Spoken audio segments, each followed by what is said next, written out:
ഈ സ്ഥലം ഒന്ന് ഗസ് ചെയ്യാൻ പറ്റും ഫ്രണ്ട്സ്. ഈ പള്ളി കണ്ടു കഴിഞ്ഞാൽ മലപ്പുറം രണ്ടത്താണി കോട്ടക്കര ഭാഗങ്ങൾക്ക് ഉള്ളവർക്കൊക്കെ മനസ്സിലാവും. ഇത് ഞാൻ ചെനക്കലാണ്, സർഹിന്ദ് നഗർ കോട്ടക്കൽ ബൈപ്പാസിൻ്റെയും അതുപോലെ തന്നെ രണ്ടത്താണിൻ്റെയും ഇടയിലുള്ള സ്റ്റോപ്പാണ്. ഇവിടെ പുതുതായി ഓവർപാസ് ഇന്ന് വാഹനങ്ങൾക്ക് വേണ്ടി തുറന്നു കൊടുത്ത വിവരം നിങ്ങളെ സന്തോഷപൂർവ്വം അറിയിക്കുകയാണ്.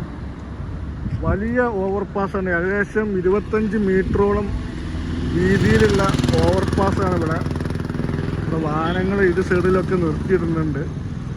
അടിപൊളിയായിട്ട് ഇന്ന് തുറന്നു കൊടുത്തിട്ടുണ്ട്. ഇതിന് ഇടത് ഭാഗങ്ങളാണ്, അടിയിലൂടെയാണ് പോകുന്നത്. ഓവർപാസാണ്. ഇവിടുന്ന് ഇങ്ങനെയാണ് കോട്ടക്കൽ ബൈപ്പാസ് തുടങ്ങുന്നത് കേട്ടോ. വയലിലൂടെയാണ് സഞ്ചരിക്കുന്നത്. നേരെ കോയിച്ചന ഭാഗത്ത് പോയി 2.4 കിലോമീറ്ററിൽ അവസാനിക്കുന്ന ബൈപ്പാസ് തുടങ്ങുന്നത് ഇവിടെ നിന്നാണ്. Thank you. Walk with Ali.